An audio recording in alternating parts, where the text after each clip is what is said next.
Mzee wa data, kinachoendelea hivi sasa tetesi tunasikia mara Rakoton Drabe, mara kocha Folz, yani kumekuwa na kitu ambacho kama hakueleweki kocha ni nani, na inaenda katika team Young Africans kwenye makundi. Wana mechi hapa ya hatua ya pili ya awali, wanaenda makundi. Labda hii inaweza kuleta athari yoyote?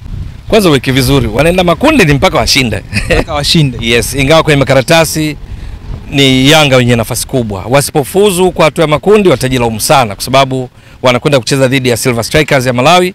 Kwenye mizani Yanga ni zito mno kulinganisha na Silver Strikers. Kwa hiyo unapozungumzia makundi kwa muktadha huo, pengine uko sahihi kwamba Yanga ni swala tu la muda. Dhidi ya Silver Strikers sidhani hata mimi kwamba wanaweza wakakwazwa na Silver Strikers ili wasiende makundi. Ikumbukwe Yanga misimu mitatu mfululizo wameingia hatua ya makundi michuano ya CAF. 2023 waliingia makundi kombe la shirikisho, wakaenda mpaka finali ambapo hawakutoa taji, walilibeba wana finali wenzao USM Alger wakati huo kwa faida ya bao la ugenini, Yanga wakifungwa 2-1 kwa Mkapa. Kule Algeria Yanga wakishinda 1-0.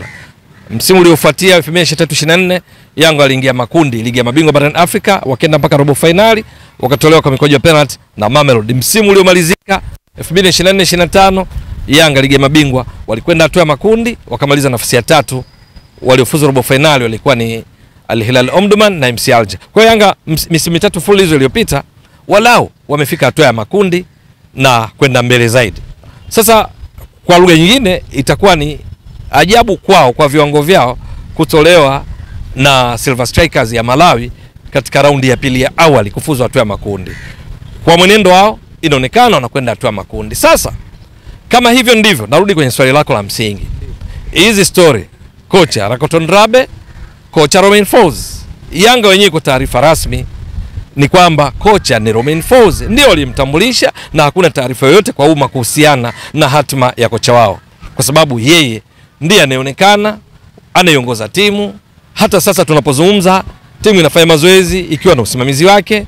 Timu katika msimu wa 2025-26 Yanga wakiwa mabingwa watetezi wa ligi kuu Tanzania bara, mabingwa watetezi wa kombe la shirikisho la benki CRDB. Kwenye mechi za maandalizi ya msimu yeye ndo aliyeiongoza. Mechi 5 za kirafiki kashinda zote, lakini mechi 5 za michuano rasmi kashinda 4, katoa sare 1. Mechi jumla 10 kashaongoza, kwa maana 5 rasmi, 5 za kirafiki, kafunga mabao 21, karuhusu mabao 3. Romain Folz kuhusiana na matokeo anakwenda vizuri sana, lakini story hizo zimezidi kushika nafasi.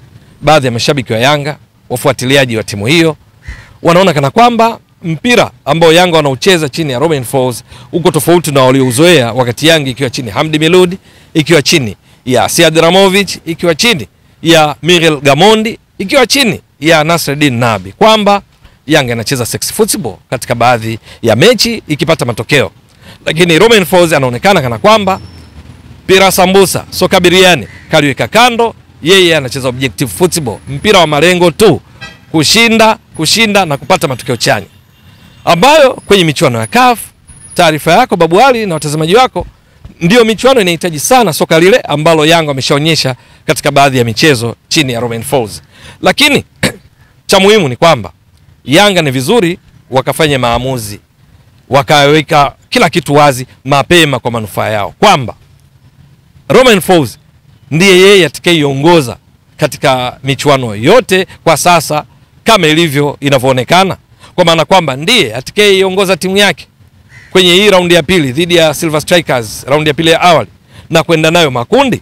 Kama hivyo ndivyo, basi waendelee kumhakikishia, ili mwisho wa siku wachezaji wajue yeye ndio kocha wao, lazima wamsikilize ili watimize mipango kazi ya timu. Na yeye akikaa kwenye kiti chake Babu Ali akalie makalio yote mawili. Unajua ukikaa una uhakika kwamba upo kesho kutwa haupo, unakalia kalio moja ambayo inaathiri katika maamuzi ya msingi kwenye kufanikisha malengo ya timu.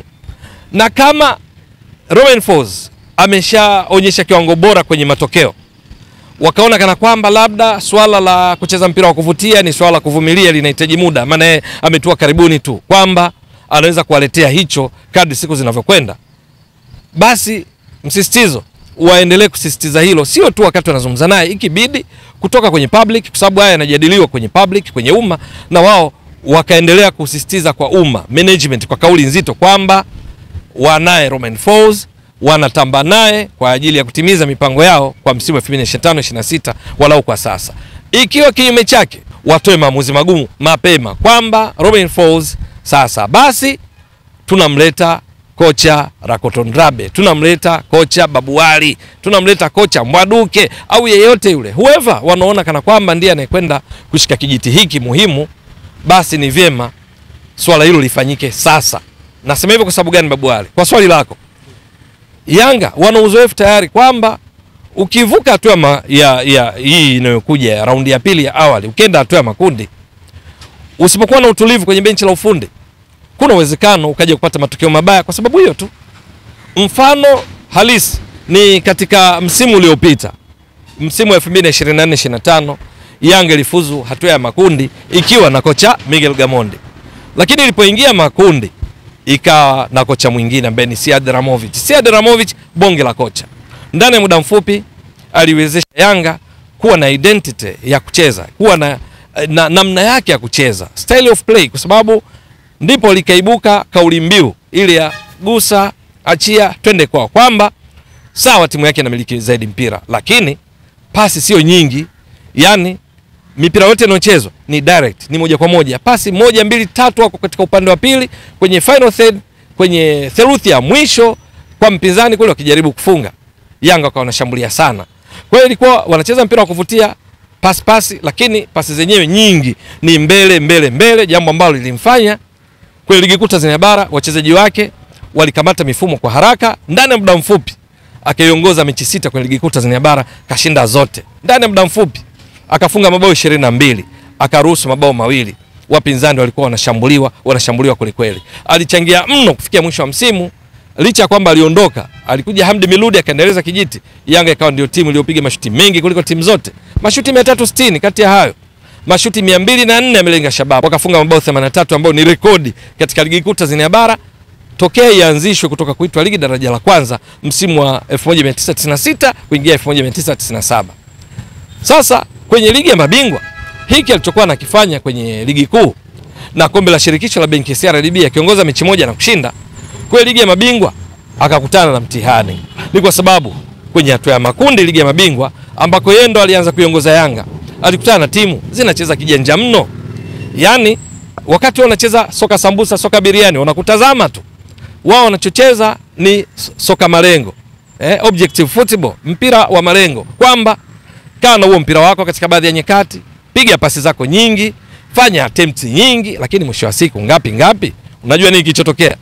Yanga kwenye kundi lao la A, mechi 6, Babu Wali, Yanga wakashinda mechi 2 tu, sare 2, wakafungwa 2, wakamaliza kundi wakiwa na pointi 8, hazikutosha kuwavusha katika hatua ya robo finali ambayo walifikia kwenye msimu nyuma yake. Sio hilo tu, Yanga purukushani zao zote, gusa, achia, twende kwao, ngoma ikawa inawarudia wao wenyewe.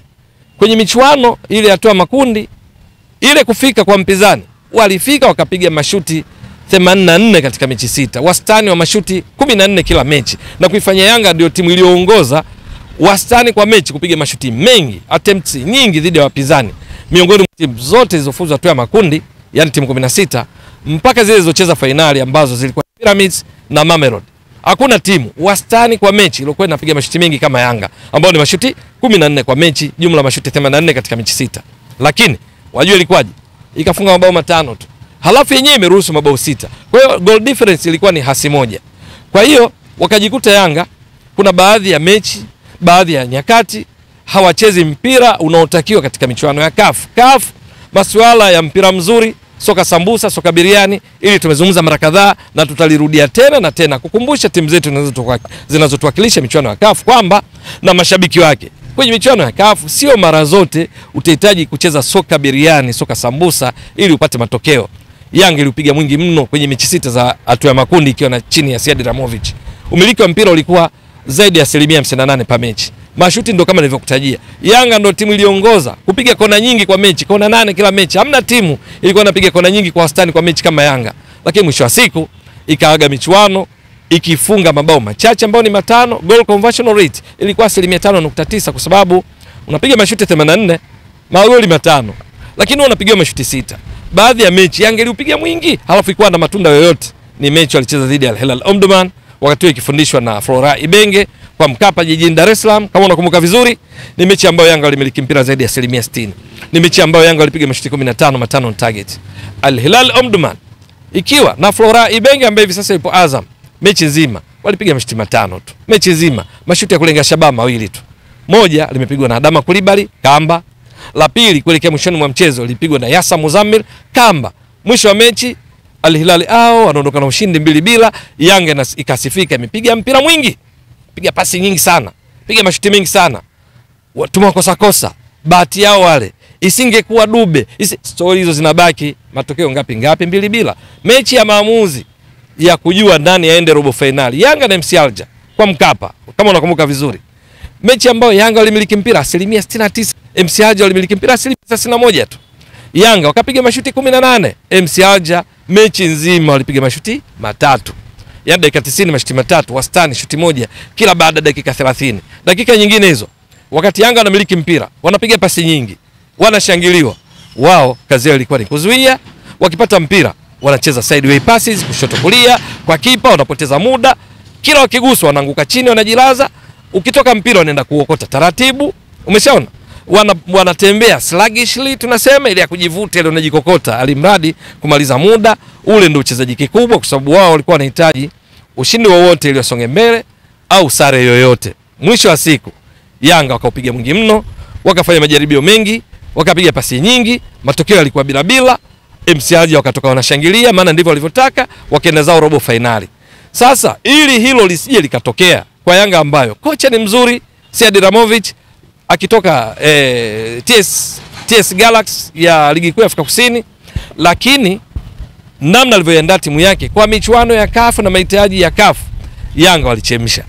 Sasa ili isije ikatokea tena, Yanga waambiwe ukweli kwamba kama ni Romain Folz basi wastiki naye, wawe naye na aendelee kujengewa uaminifu kwamba yeye ndo anashika mradi wa timu katika michuano hii ya ligi ya mabingwa, ili isije katokea Yanga wamefuzu alafu anabadilisha kocha, itakuwa ni kubahatisha, kwa sababu vinginevyo inaweza kutokea kama ya msimu uliopita, kwa sababu Rakoton Drabe au yeyote ule anaweza kawa kocha mzuri sana, lakini ndani ya kipindi kifupi huyo aende kukabiliana na timu ambazo kwenye hatua ya makundi zinacheza kijanja sana, kikubwa sana, mbinu nyingi, kucheza soka zuri, kuvutia, haikuhakikishi matokeo kama nilivyotoka kueleza. Na cha kuongeza, ikiingia makundi, ili pia tumeshalizungumza, tunakumbushia, kama kila kitu kinakwenda kama inavyotarajiwa, kwa maana kwamba wale kwenye viwango vya ubora kwa mpangilio wake, wale waliokuwa juu wote nao wanafuzu hatua ya makundi, yani Al Ahli, Mamelodi, Esperance, RS Berkane, timu kama Simba, Pyramids, timu kama yani zote zile ambazo ziko juu kwa viwango vya ubora, Al Hilal Omdurman zinafuzu hatua ya makundi na Yanga inafuzu. Kwenye utaratibu wa CAF upangaji kuna polls ambayo inahusisha timu zote zitakazofuzu 16 zinapangwa kwa viwango vya ubora. 4 za juu zinaitwa poti 1. 4 zinazofuatia, kwa maana timu ya 5 mpaka ya 8 kwa viwango vya ubora, zinaitwa poti 2, zinazofuatia zinaitwa poti 3, zinazofuatia zinaitwa poti 4. Sasa kwenye poti 1 kama zote zinafuzu ni zifuatazo. Kuna Al Ahli kama namba 1 kwa ubora, itakuwa Mamelodi, itakuwa Esperance de Tunis na RS Berkane poti 1. Hii msisitizo ni endapo zote zilizo juu kwenye viwango vya ubora zinafuzu na Yanga inafuzu. Poti 2 itakuwa Pyramids, Simba, Yanga na Al Hilal Omdurman poti 2. Poti 3 huenda zikifuzu nazo inakuwa ni Orlando Pirates ya Afrika Kusini ambao ni wana nusu finali ligi ya mabingwa msimu uliomalizika, kutakuwa na Petro Atletico ya Angola, kutakuwa na FAR Rabat ya Morocco, kutakuwa na MC Alger kwa mara nyingine ya Algeria. Umeziona hizo timu zilivyokuwa nzito. Poti 4 miongoni mwa timu ambazo nazo zikifuzu ni pamoja na JS Kabylie ya Algeria. Umeshaona? Maana yake ni nini? Zile za poti 2 kwa utaratibu wa CAF haziwezi zikakutana kwenye kundi moja, kwa sababu kwenye mpangilio wa makundi, kundi A, B, C, D, kila kundi linatoa timu moja. Kwa hiyo mkiwa katika kundi moja, mkiwa kwenye poti moja, na maanisha mkiwa zile pots 4 zile, mkiwa kwenye poti moja hamwezi kuwa kwenye kundi moja. Kama kukutana, mtakutana kwenye robo finali, nusu finali na kuendelea. Sasa kwa lugha nyingine, msisitizo, kama zote zinafuzu kwa kuzingatia viwango vyao vya ubora kwenye raundi ya pili zikawa kwanyua wapinzani wao zikaenda makundi. Yanga haiwezi kuwa kundi moja na Simba, haiwezi kuwa kundi moja na Pyramids, haiwezi kuwa kundi moja na Al Omdurman.